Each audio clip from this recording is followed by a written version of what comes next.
টাকা পয়সাই সব না, জীবনের বড় আর গুরুত্বপূর্ণ একটা অংশ সেটা আয় করতে করতেই কেটে যায়। তবে নিজের প্রিয় স্থানে থেকে অর্থকড়ি নিয়ে ঝক্কি ঝামেলাও যেন বরদাস্ত করা যায় না, যেমনটা হলো ভিনিসিয়াসের ক্ষেত্রে। ইউরো আয় করতে গিয়ে প্রায় খুইয়ে ফেলছিলেন প্রিয় ক্লাবকে।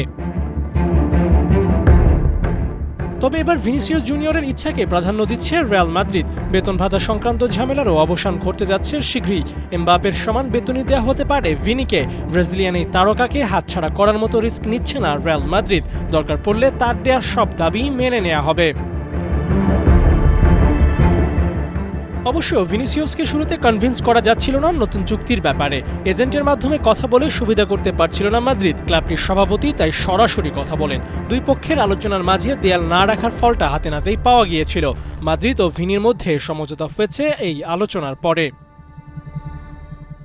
নতুন চুক্তি নিয়ে খুব বেশি তারা অবশ্য ছিল না। 2027 সাল পর্যন্ত ভিনিকে খেলতেই হতো চুক্তি অনুযায়ী। কিন্তু যখনই মাদ্রিদ ও ভিনি দুই পক্ষের মধ্যে দূরত্ব তৈরি হয়েছিল, তখনই আলোচনায় আসছিল তাকে দেয়া সৌদি প্রো লিগের প্রস্তাবগুলো। ইউরোপিয়ান জায়ান্টদের মধ্যেও ভিনিসিয়াসকে নিয়ে আগ্রহ ছিল তুঙ্গে। এই যখন অবস্থা, তখন নতুন কোনো চুক্তি না করলে ক্লাব ছাড়ার মতো ঘটনাও ঘটে যেতে পারে।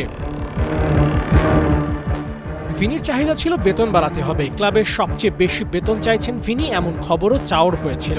স্পষ্ট করে বললে এমবাপের সমান বেতন দাবি করেছিলেন ভিনিসিয়াস জুনিয়র।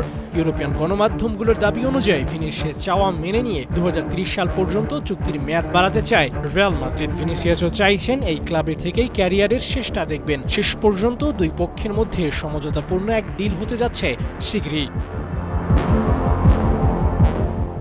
আবু নাঈম, ৭১।